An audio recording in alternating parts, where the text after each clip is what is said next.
First മൊഡ്യൂളിനകത്തുള്ള ടോപ്പിക്സാണ് നമ്മൾ നോക്കാൻ പോകുന്നത്. ഫസ്റ്റ് മൊഡ്യൂളിനകത്ത് വരുന്ന ടോപ്പിക്സ് നിയോ കൊളോണിയലിസം, അതുപോലെ തന്നെ debate, Kwame Nkrumah, Jean Paul Sartre ഉണ്ട്, ഫ്രാൻസ് ഫെനൻ ഉണ്ട്, Noam Chomsky, method of neo colonialism, ഇമ്പാക്റ്റും പിന്നെ ഗ്ലോബലൈസേഷനുമാണ് നമ്മൾ നോക്കാൻ പോകുന്നത് മൊഡ്യൂൾ 1.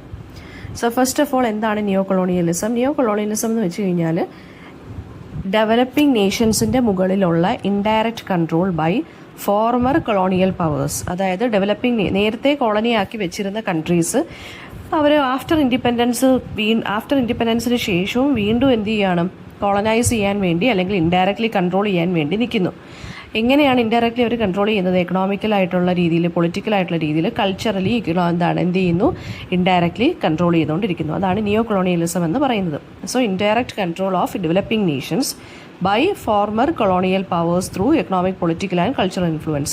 ഇനി ട്രഡീഷണൽ കൊളോണിയലിസം എന്ന് പറയുന്നത് എന്താണ്? ഡയറക്റ്റ് ആയിട്ട്, അതായത് ട്രഡീഷണൽ കൊളോണിയലിസം, ഈ നിയോ കൊളോണിയലിസം ട്രഡീഷണൽ കൊളോണിയലിസം തമ്മിൽ വ്യത്യാസമുണ്ട്.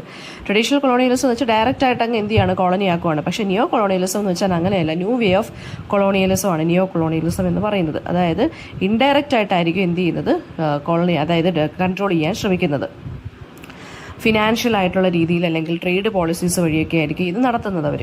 ആൻഡ് ഈ ഒരു ഫിനോമിനൻ എന്ന് പറയുന്ന ആഫ്രിക്കൻ ആൻഡ് ഏഷ്യൻ കൺട്രീസിലാണ് ഇത് കാണപ്പെടുന്നത്. അവർക്ക് പൊളിറ്റിക്കൽ ഇൻഡിപെൻഡൻസ് കിട്ടിയാൽ പോലും എന്താണ്, എക്കണോമിക്കലി ഇവരെന്ത് ചെയ്യും, വെസ്റ്റേൺ ആയിട്ടുള്ള കൺട്രീസിനെ എക്കണോമിക്കലി ഡിപ്പെൻഡ് ചെയ്യും. സോ അങ്ങനെയാണ് ഈ ഒരു വരുന്നത്, ഈ ഒരു ഇൻഡിപെൻഡൻ്റ് ആയിട്ടുള്ള കൺട്രോൾ വരുന്നത്. ഇനി മൾട്ടിനാഷണൽ കോർപ്പറേഷൻസ് എന്താണ് ചെയ്യുന്നത്? They play a crucial role in neo colonialism.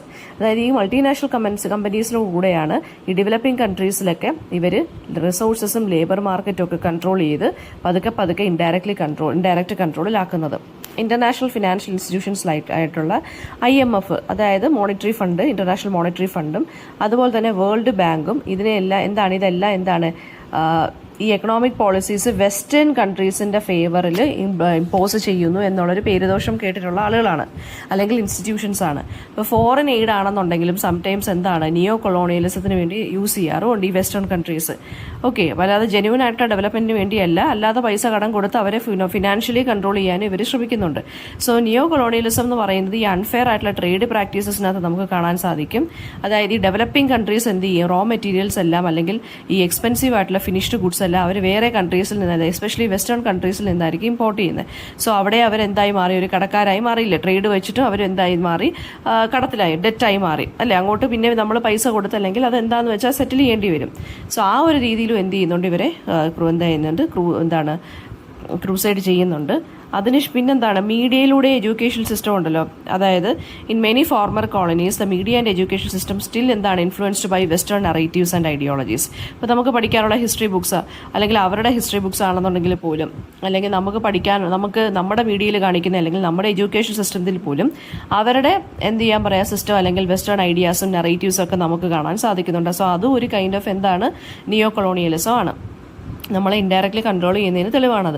പിന്നെ മിലിറ്ററി ഇൻ്റർവെൻഷൻസും പൊളിറ്റിക്കൽ ഇൻ്റർഫിയറൻസ് ബൈ പവർഫുൾ നേഷൻസും ഇതെല്ലാം എന്തിനു വേണ്ടിയാണ്, നിയോ കൊളോണിയൽ ഇൻഫ്ലുവൻസ് ആണ്. അതായത് ഒരു രാജ്യത്തിൻ്റെ പൊളിറ്റിക്കൽ ആയിട്ടുള്ള കാര്യങ്ങളിലൊക്കെ ആ രാജ്യത്തിലെ ഗവൺമെൻറ്റാണ് ഇടപെടേണ്ടത്. പക്ഷേ ഇവിടെ എന്ന് വെച്ച് കഴിഞ്ഞാൽ എന്താണെന്നാണ് പറയുന്നത്, ഈ നിയോ കൊളോണിയലിസം വരുമ്പോഴെന്ന് വെച്ച് കഴിഞ്ഞാൽ ബാക്കിയുള്ള രാജ്യങ്ങൾ അല്ലെങ്കിൽ എസ്പെഷ്യലി വെസ്റ്റേൺ സൂപ്പർ പവേഴ്സ് എന്ത് ചെയ്യും, ബാക്കിയുള്ള രാജ്യങ്ങളുടെ പൊളിറ്റിക്കലായിട്ടുള്ള കാര്യങ്ങൾ പോലും ഇടപെടും.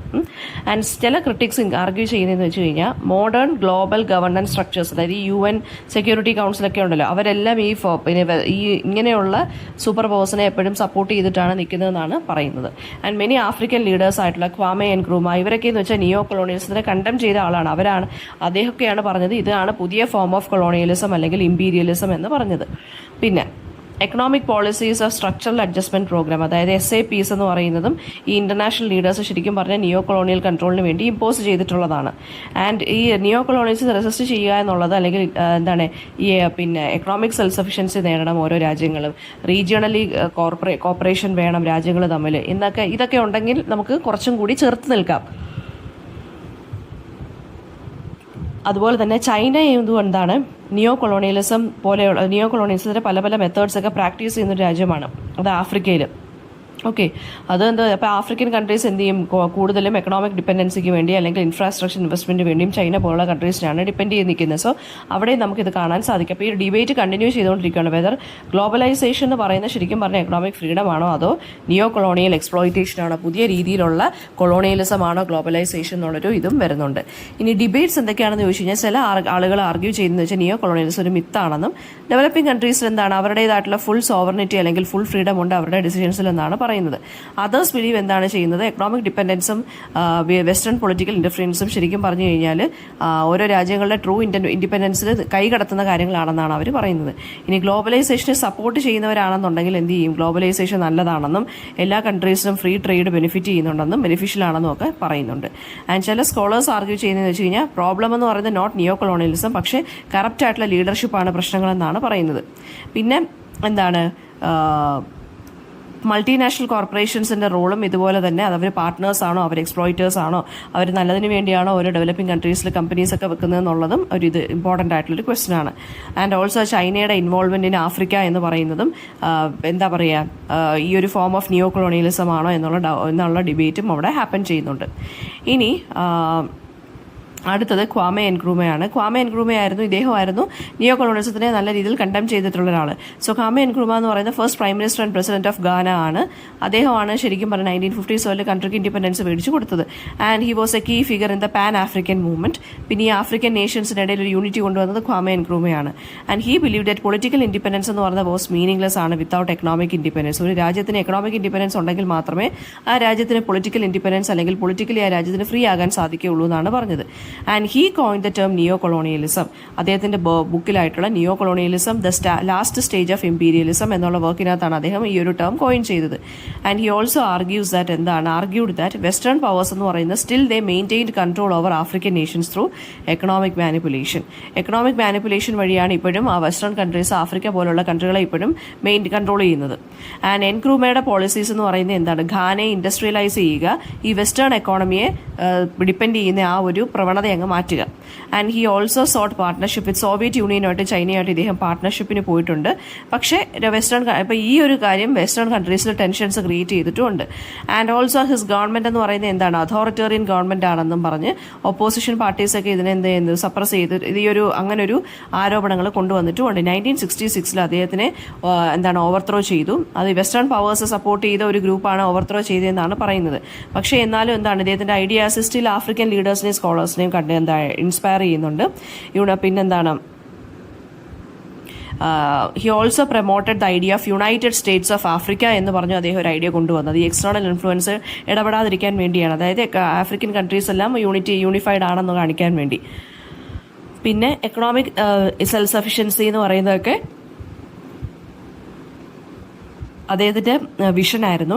ആൻഡ് ഓൾസോ ചില ആളുകൾ ക്രിട്ടിസൈസ് ചെയ്തിട്ടുണ്ട് അദ്ദേഹത്തിന് എക്കണോമിക് പോളിസീസ് വെച്ചിട്ട്. അദ്ദേഹത്തിന് എക്കണോമിക് പോളിസീസ് കാരണം അദ്ദേഹത്തിന് എക്കണോമിക് പോളിസീസ് എന്ന് പറയുന്നത് കടങ്ങൾ വരുത്തി വെച്ചു എന്നും മിസ്മാനേജ്ഡ് ആണെന്നും ഒക്കെ പറയുന്നുണ്ട്. ആൻഡ് അദ്ദേഹത്തിനെ ഗിനിയയിലോട്ട് എക്സൈൽ ചെയ്തിട്ടുണ്ട്. പക്ഷേ എന്നാലും അദ്ദേഹം ആഫ്രിക്കൻ ലിബറേഷന് വേണ്ടി ഒരുപാട് അഡ്വക്കേറ്റ് ചെയ്തു.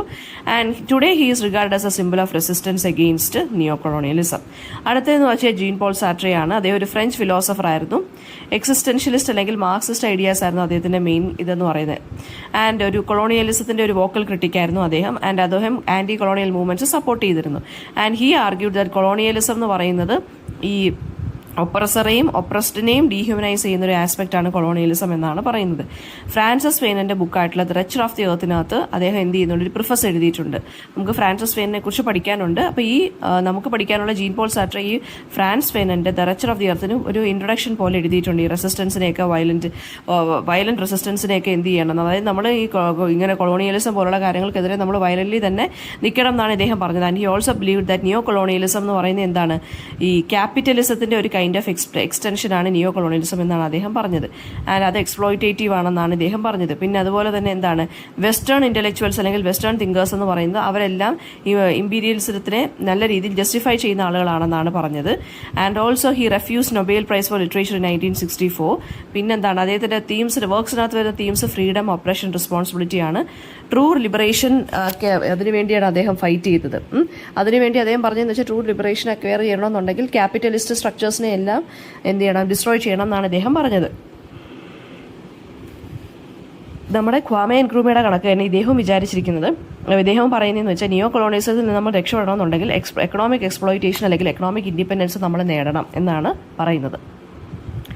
ആൻഡ് ഇൻഡിവിജ്വൽസ് വേണം ഇൻജസ്റ്റിസിനെതിരെ ആക്ഷൻ എടുക്കാൻ ഇൻഡിവിജ്വലി എന്നാണ് അദ്ദേഹം പറഞ്ഞത്.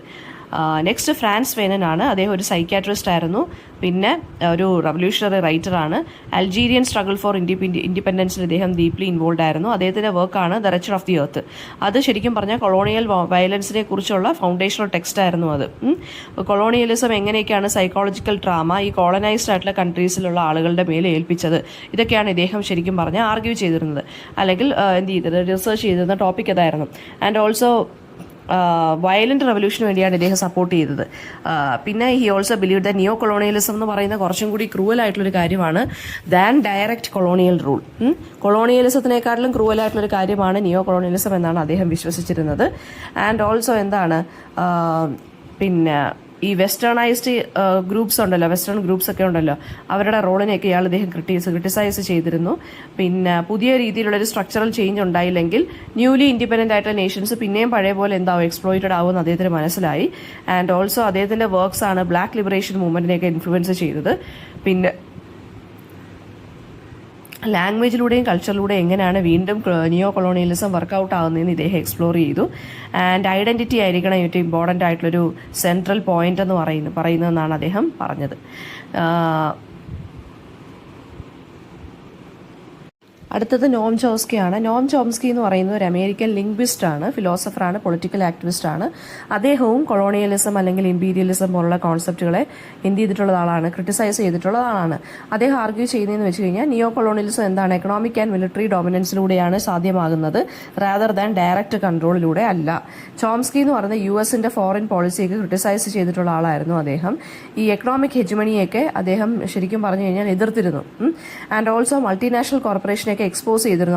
അവരെന്ന് പറയുന്നത് ഡെവലപ്പിംഗ് നേഷൻസിലെ കമ്പനീസ് കൊണ്ടുവന്ന് എക്സ്പ്ലോയിറ്റ് ചെയ്യുന്നതാണ് അവരുടെ ജോലി എന്നൊക്കെ ഇദ്ദേഹം ഓപ്പൺലി ക്രിട്ടിസൈസ് ചെയ്തിരുന്നു. അതുപോലെ തന്നെ മീഡിയയും ഇദ്ദേഹം ക്രിട്ടിസൈസ് ചെയ്തിരുന്നു. നിയോ കൊളോണിയൽ ആക്ടിവിറ്റീസിലൊക്കെ മീഡിയയ്ക്കും പങ്കുണ്ടെന്നാണ് ആര് പറഞ്ഞത്, നമ്മുടെ നോം ചോംസ്കിയും പറഞ്ഞത്.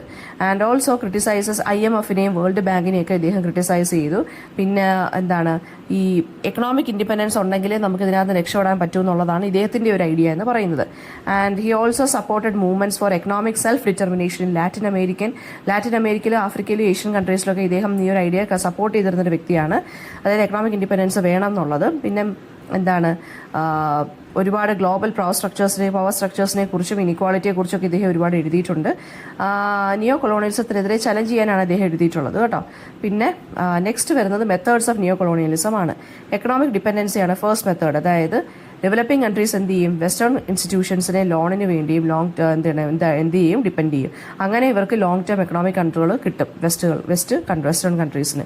അടുത്ത ഫോറിൻ എയ്ഡ് എന്ന് പറയുന്നതാണ്. ഫോറിൻ എയ്ഡ് എന്ന് പറയുമ്പോൾ എന്താണ്, അതിന് ഒരുപാട് കണ്ടീഷൻസ് ഉണ്ട്. അപ്പോൾ അത് ശരിക്കും പറഞ്ഞു കഴിഞ്ഞാൽ അത് റിസീവ് ചെയ്യുന്ന കൺട്രീസ് ഉണ്ടല്ലോ, ഈ ഫോറിൻ ഹെൽപ്പ് റിസീവ് ചെയ്യുന്ന കൺട്രീസിനെ ഇവർ മാക്സിമം ചൂഷണം ചെയ്യുന്നു എന്നാണ് പറഞ്ഞിരിക്കുന്നത്.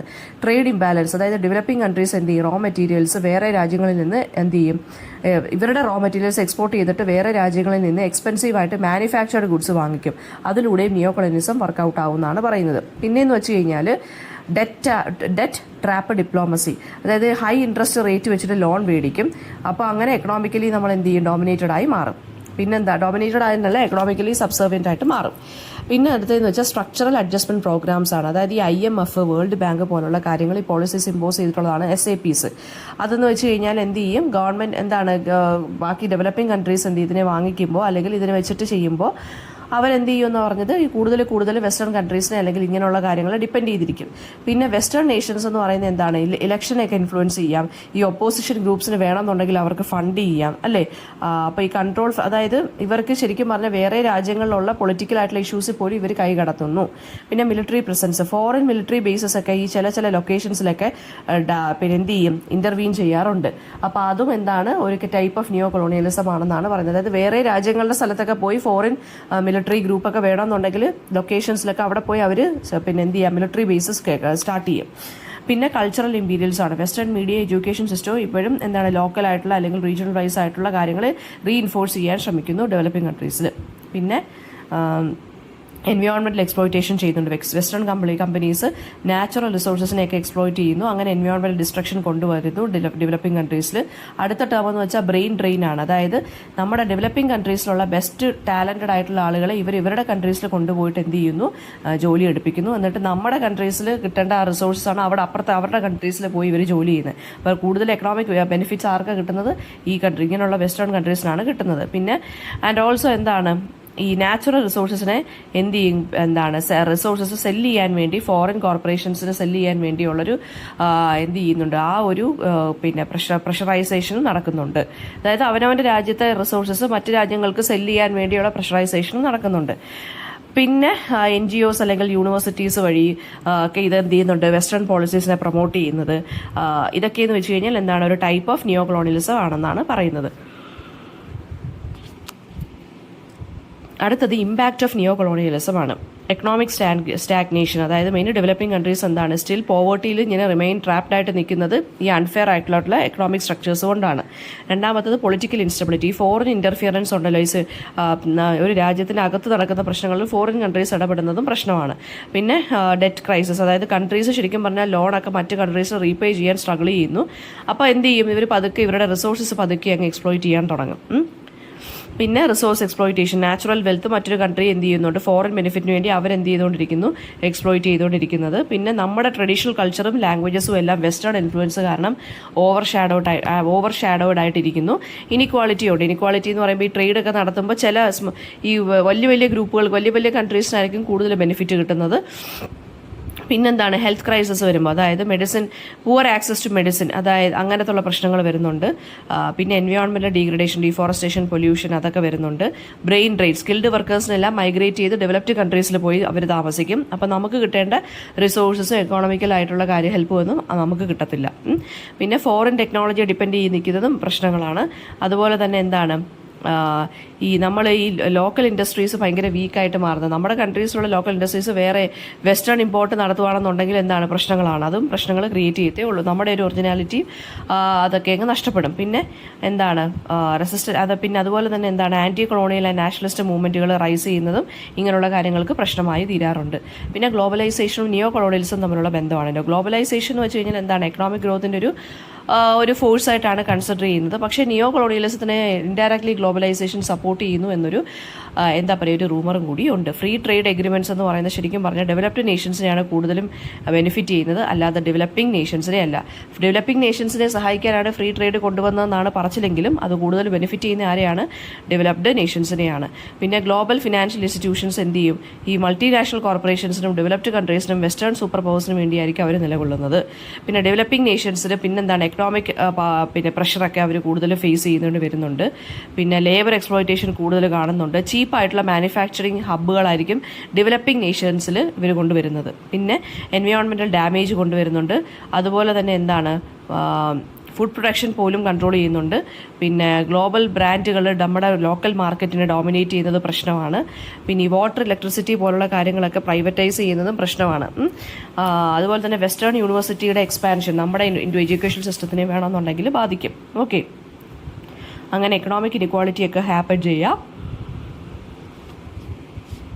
ഗ്ലോബലൈസേഷൻ വഴി നമുക്ക് ഓപ്പർച്യൂണിറ്റീസ് ഉണ്ടെങ്കിൽ പോലും പവർ ഇംബാലൻസ് അത് ക്രിയേറ്റ് ചെയ്യുമെന്നാണ് പറയുന്നത്. അതാണ് മൊഡ്യൂൾ 1 വരുന്ന ടോപ്പിക്സ്.